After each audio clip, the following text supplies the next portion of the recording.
नमस्कार दोस्तों, मैं राहुल आपके अपने चैनल एग्ज़ाम अलर्ट पे एनवायरनमेंट का एक और सेक्शन संविधान पार्ट 2 लेके प्रस्तुत हूँ। अब इस वीडियो में मेरे पास कुछ लोगों की क्वेरीज आई हैं कि सर थोड़ा सा आपके जो कंटेंट है वो प्रॉपर दिख नहीं पाते जो वाइट बोर्ड पे आप लिखते हैं, तो उसके लिए मैं यही कहूँगा कि आप अपनी जो वीडियो क्वालिटी है, अगर आप 240 पे देख रहे हैं तो 360 करिए। और अच्छी क्वालिटी के लिए अगर आप देखना चाहते हैं, क्लियर बिल्कुल वाइट बोर्ड को देखना चाहते हैं, तो 720 पिक्सल्स पे कर दीजिए या 1080 पे कर दीजिए। और अगर वॉइस क्वालिटी, वैसे तो वॉइस क्वालिटी मैं इंश्योर करना चाहता हूँ कि वॉइस क्वालिटी बेटर हो, पर अगर वॉइस क्वालिटी आपको उतनी अच्छी नहीं मिल रही तो आप अपने हेडफोन का यूज़ कर सकते हैं। तो आपके एग्ज़ाम पॉइंट ऑफ व्यू से जो इम्पोर्टेंट टॉपिक्स हैं, जो C TET, TET, UP TET जो एग्ज़ाम अभी आने वाला है, सुपर टेट एग्जामिनेशंस के एग्ज़ाम पॉइंट ऑफ व्यू से जो भी इम्पोर्टेंट पॉइंट्स हैं जो इन्वायरमेंट के संविधान कॉन्स्टिट्यूशन से रिलेटेड हैं, उनको मैंने समराइज़ करने की कोशिश की है और पूरी कोशिश की है कि इन पॉइंट्स के बाहर कोई भी सवाल आपसे पूछे ना जाए। तो चलिए आइए शुरू करते हैं। तो पहला पॉइंट है, इसमें हम कुछ अनुच्छेदों के बारे में बात करते हैं, जो कुछ इम्पोर्टेंट अनुच्छेद हैं हमारे संविधान में दिए हुए। तो ये जो अनुच्छेद तो वैसे बहुत ढेर सारे हैं, तो उसमें से मैंने कुछ जो एग्जामिनेशन पॉइंट ऑफ व्यू से इम्पोर्टेंट है और आपको जितना मिनिमम इतना जानना तो ज़रूरी है ही है, तो वही है इसमें लिए हुए हैं। तो जैसे पहला है अनुच्छेद 14। अनुच्छेद 14 इक्वलिटी के बारे में बात करता है, समता के अधिकार के बारे में बात करता है। अनुच्छेद 17, अनुच्छेद 17 आपका अस्पृश्यता के अंत की बात करता है, एबॉलिशन ऑफ अनटचेबिलिटी की बात करता है। जो छुआछूत है वो हमारे संविधान में एक असंवैधानिक चीज़ बताई गई है, और अगर कोई अस्पृश्यता करता हुआ, किसी से छुआछूत करता हुआ, किसी को जाति के आधार पर किसी से भेदभाव करता है तो वो विधि का उल्लंघन होगा। अनुच्छेद 19 अभिव्यक्ति की स्वतंत्रता पर बात करता है, फ्रीडम ऑफ एक्सप्रेशन पे बात करता है। अनुच्छेद 19 के अनुसार आप अपनी बातों को, अपने विचारों को अभिव्यक्त करने के लिए भारतीय संविधान के अनुसार स्वतंत्र हैं। आपकी स्वतंत्रता, आपके एक्सप्रेशन की स्वतंत्रता बिल्कुल इंटैक्ट है, और ये डेमोक्रेटिक सेटअप में, ये जो डेमोक्रेसी है उसमें आपको कोई रोक नहीं सकता है अपने विचारों को अभिव्यक्त करने से। अनुच्छेद 21, अनुच्छेद 21 है प्राण एवं दैहिक स्वतंत्रता का अधिकार, राइट टू लाइफ। ठीक है, अनुच्छेद 21, अनुच्छेद 21 का ही सहारा लेकर अगर आपके ऊपर कोई हमला करता है या कोई प्रहार करने की कोशिश करता है, जिससे आपके शरीर या आपकी संपत्ति पर किसी प्रकार का कोई संकट उत्पन्न होता है, तो अनुच्छेद 21 के अंतर्गत ही जो भारतीय दंड संहिता 1860 में कई प्रावधान हैं विधिक, उसके हिसाब से ही आपके अंदर उन्हीं धाराओं के अंदर ही केस चलता है। तो अब जैसे सेकंड पॉइंट है अनुच्छेद 21 का। देखिए अनुच्छेद 21 का ये बहुत इंपॉर्टेंट है, क्योंकि शिक्षा से संबंधित एक इसमें प्रावधान है।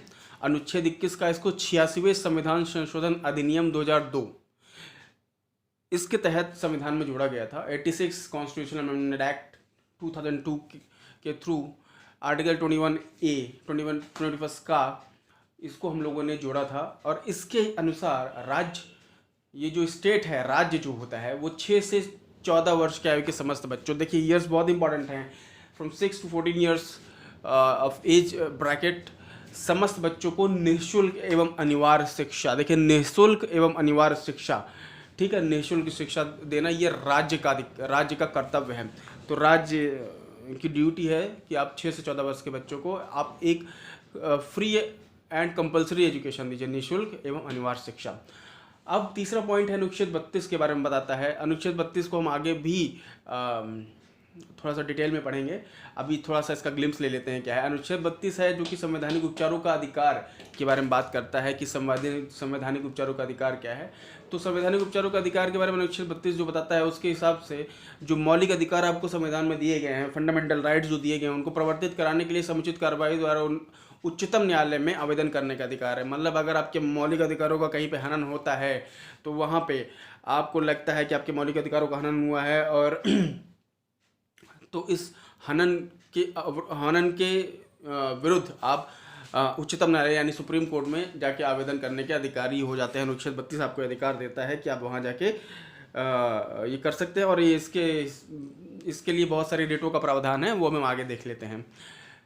चौथा पॉइंट है पंचायती राज संगठन के बारे में। आपसे क्वेश्चन पूछा जाता है कि अनुच्छेद 40 किसके बारे में बताया जाता है, तो अनुच्छेद 40 जो है वो पंचायती राज के संगठन के बारे में है। या तो इस तरह से प्रश्न आ जाएगा कि पंचायती राज संगठन के बारे में किस अनुच्छेद में उल्लेख किया गया है संविधान के, तो आपको अनुच्छेद 40 पे आपको टिक करना होगा। अगला पॉइंट है कि भारतीय संविधान में मौलिक कर्तव्यों की संख्या कितनी है। देखिए, मौलिक कर्तव्य मतलब फंडामेंटल ड्यूटीज़, जैसा कि आपको पिछली वीडियोज़ में भी मैंने बताया था कि मौलिक कर्तव्य 11 हैं और भारतीय संविधान में 11 मौलिक कर्तव्यों की बात की गई है। छठवां पॉइंट है भारत के राष्ट्रपति के लिए योग्यताएं क्या होनी चाहिए। देखिए, भारत के राष्ट्रपति की योग्यता संविधान के अनुच्छेद 58 में इसका वर्णन किया गया है कि भारत के अगर कोई व्यक्ति भारत का राष्ट्रपति बनता है तो उसके लिए क्या योग्यताएं होनी चाहिए। तो पहली योग्यता है कि वो भारत का नागरिक हो, फर्स्ट भारत का नागरिक हो। फिर सेकंड क्राइटेरिया क्या है उसका कि आयु कम से कम 35 वर्ष हो उसकी। 35 वर्ष से कम है आयु तो वो राष्ट्रपति बनने के लिए बिल्कुल भी वो एलिजिबल नहीं है। तीसरा पॉइंट है लोकसभा का सदस्य चुने जाने की योग्यता हो। चौथा पॉइंट है चूंकि चुनाव के समय लाभ का पद धारण नहीं करता हो। ठीक है, यदि वह राष्ट्रपति के चुनाव में बैठ रहा है या compete कर रहा है तो उस समय अगर उसके पास कोई लाभ का पद है तो वो बिल्कुल भी इनवैलिड हो जाएगा, वो योग्य नहीं होगा राष्ट्रपति पद के चुनाव के लिए, या उसको कोई भी व्यक्ति इस पर ऑब्जेक्शन क्रिएट कर सकता है।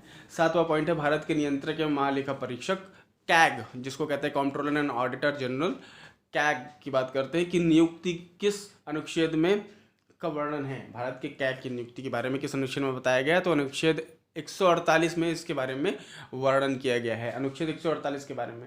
तो अब नियुक्ति अनुच्छेद 148 में इसका वर्णन है, तो नियुक्तिकर्ता कौन है, सबसे पहला प्रश्न ये आता है। तो पहले इस प्रश्न का उत्तर है कि इसकी नियुक्ति राष्ट्रपति द्वारा की जाती है। ठीक है, राष्ट्रपति कई सारे लोगों की नियुक्तियां करता है, जैसे आपके कैग की नियुक्ति वो करता है, AGI की नियुक्ति राष्ट्रपति करता है, भारत के महान्यायवादी अटॉर्नी जनरल ऑफ इंडिया, और आपके उपराष्ट्रपति की नियुक्ति भी राष्ट्रपति करता है, आपके चीफ जस्टिस ऑफ इंडिया की नियुक्ति भी राष्ट्रपति करता है, प्राइम मिनिस्टर की नियुक्ति भी राष्ट्रपति करता है। तो बहुत सारे इम्पोर्टेंट जो पद हैं उनके नियुक्ति राष्ट्रपति ही करता है। तो बहुत ही इम्पोर्टेंट एक पद भारतीय संविधान के अनुसार राष्ट्रपति का है।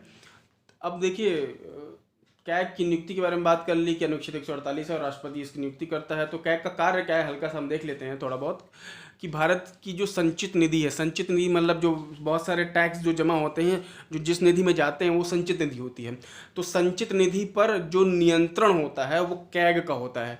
अगर उस संचित निधि से कोई भी चीज़ आप प्रत्याहरित करना चाहते हैं, कोई भी चीज़ निकालना चाहते हैं, तो वह विधि संगत तरीके से निकली है कि नहीं निकली है, ये कैग डिसाइड करता है कि जो भी वहाँ से आहरण या प्रत्याहरण किया गया है क्या वह सही है। इसका पूरा ऑडिट वो कैग के पास में होता है। तो समस्त लेखाओं का परीक्षण करना ये कैग का एक बहुत ही महत्वपूर्ण कार्य है। आठवां पॉइंट है कि सदन के बैठकों के लिए गणपूर्ति के लिए सदस्यों की अनिवार्य उपस्थिति की संख्या क्या होती है। तो कुल सदस्यों का 1/10, मतलब अगर सदन में फॉर एग्जाम्पल सदन में x, सदन की कुल संख्या, सदन में सदस्यों की कुल संख्या x है, तो गणपूर्ति के लिए अगर कोई बैठक कर रहे हैं तो उसमें गणपूर्ति के लिए मतलब कोरम मेंटेन करने के लिए जो अनिवार्य उपस्थित लोगों की संख्या है वो x/10 हो जाएगी। ठीक है, तो कुल सदस्यों का 1/10वां भाग। संपत्ति का अधिकार, 9वां पॉइंट है संपत्ति का अधिकार। तो संपत्ति का अधिकार आपसे पूछा जाता है क्या ये मौलिक अधिकार है, तो इसका जवाब है कि पहले ये मौलिक अधिकार था। जब संविधान का निर्माण हुआ था उस समय मौलिक अधिकारों में इसको संपत्ति के अधिकार को रखा गया था, परंतु 44वें संविधान संशोधन अधिनियम द्वारा, जो 44वें संविधान संशोधन अधिनियम जो कि 1978 में पारित हुआ था, उसके अनुसार इसे मौलिक अधिकार से हटा दिया गया और विधिक अधिकार घोषित कर दिया गया। मतलब विधिक अधिकार घोषित कर दिया गया, मतलब हाँ, अगर आपकी कोई प्रॉपर्टी को आपके अनधिकृत रूप से कब्जा करने की कोशिश करता है तो आप उस पर कोई केस फाइल कर सकते हैं। हाँ ठीक है, आपको मौलिक अधिकार नहीं दिए हैं, ये पहले मौलिक अधिकार था, परंतु इसे विधिक अधिकार में हम लोगों ने डाला, जो कि भाग 12 में अनुच्छेद 300 का में विधिक अधिकारों के अंदर में संपत्ति के अधिकार का वर्णन किया गया है। तो भाग 12 अनुच्छेद 300 का भाग का और संपत्ति के अधिकार के बारे में वहाँ पे चर्चा अच्छे से की गई है।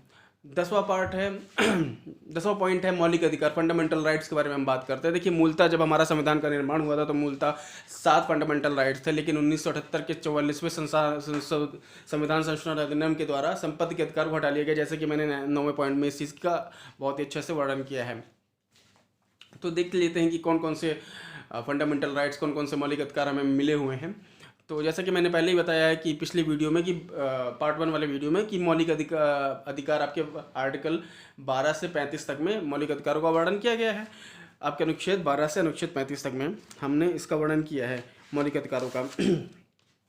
तो अब कुछ इम्पोर्टेंट इसमें से पॉइंट हम निकालते हैं। जैसे समानता का अधिकार है। समानता का अधिकार अनुच्छेद 14 से अनुच्छेद 18 तक में समानता के अधिकार की बात की गई। देखिए आपके पहले पॉइंट में मैंने 14वां और 17वां बताया था आपको।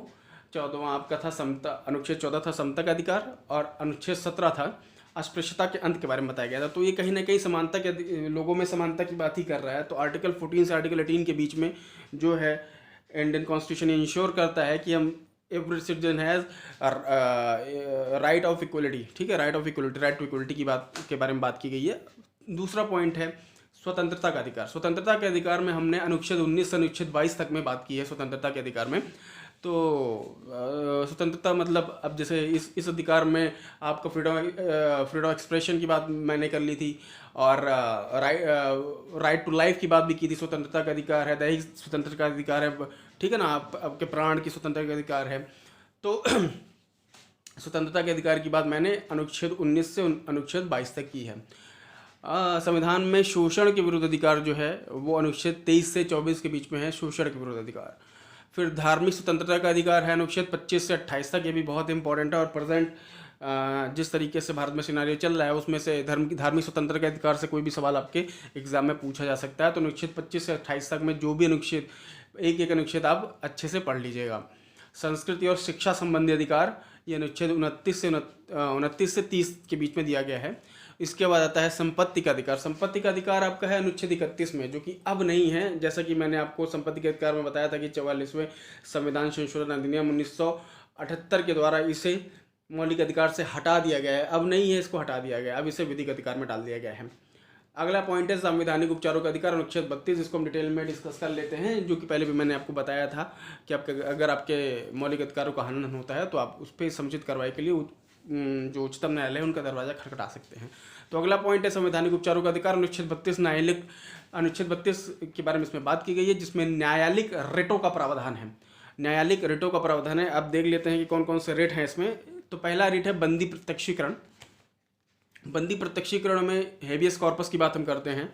तो बंदी प्रत्यक्षीकरण क्या है कि जब किसी व्यक्ति को अवैध रूप से बंदी बनाया जाता है तो सर्वोच्च न्यायालय उस बंदी बनाने वाले अधिकारी को आदेश देता है कि वह बंदी बनाए गए व्यक्ति को 24 घंटे के भीतर न्यायालय के समक्ष पेश करे या आपराधिक जुर्म के मामलों में जारी नहीं किया जा सकता। ठीक है, तो ये बंदी प्रत्यक्षीकरण हो गया। अगला पॉइंट है मैंडमस। मैंडमस मतलब परमादेश। परमादेश के बारे में अगर हम डिस्कस करें तो वो ये है कि यह उस समय जारी किया जा सकता है जब कोई पदाधिकारी अपने सार्वजनिक कर्तव्य का निर्वाह नहीं करता है। अगर कोई अधिकारी है, कोई पदाधिकारी है, वो अपने सार्वजनिक कर्तव्य का निर्वाह नहीं कर रहा है तो उस समय उसको मैंडमस जारी कर देगी सुप्रीम कोर्ट। ठीक है, अगला जो रिट है वो है प्रतिषेध, प्रोहिबिशन। यह निचली अदालत को कार्य करने से रोकता है जो उसके अधिकार क्षेत्र से बाहर है। ठीक है, अगर निचली अदालत कोई ऐसा कार्य कर रहा है जो कि उसके अधिकार क्षेत्र से बाहर है तो उच्च अदालतें निचली अदालतों को ऐसा करने से रोक सकती हैं। अगला है अधिकार परीक्षा क्वो वारंटो।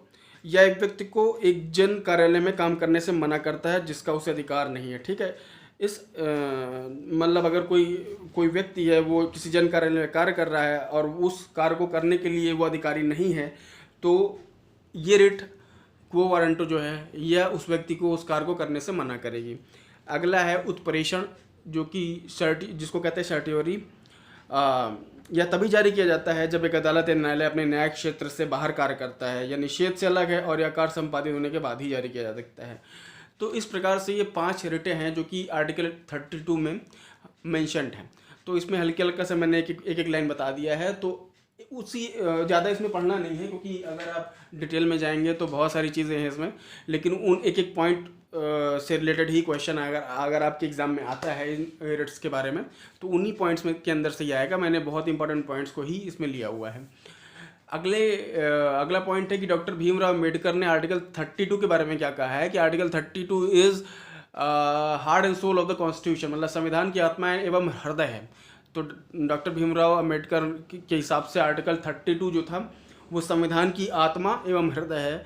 बहुत ही इंपॉर्टेंट है इनके हिसाब से ये आर्टिकल 32, और एग्जामिनेशन पॉइंट ऑफ व्यू से भी बहुत इंपॉर्टेंट है, इसके बारे में जानना बहुत ज़रूरी है।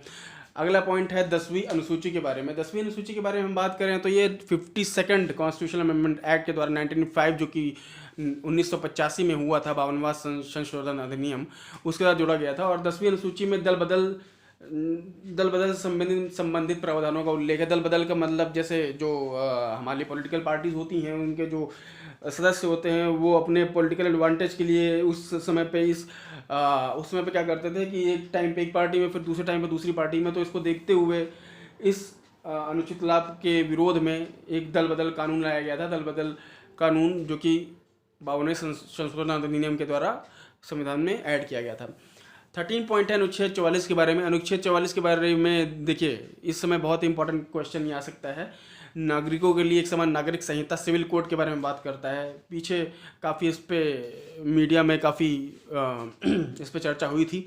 तो अनुच्छेद 44 नागरिकों के लिए एक समान नागरिक संहिता सिविल कोड के बारे में बात करता है। एक समान नागरिक संहिता यूनिफॉर्म सिविल कोड के बारे में बात करता है।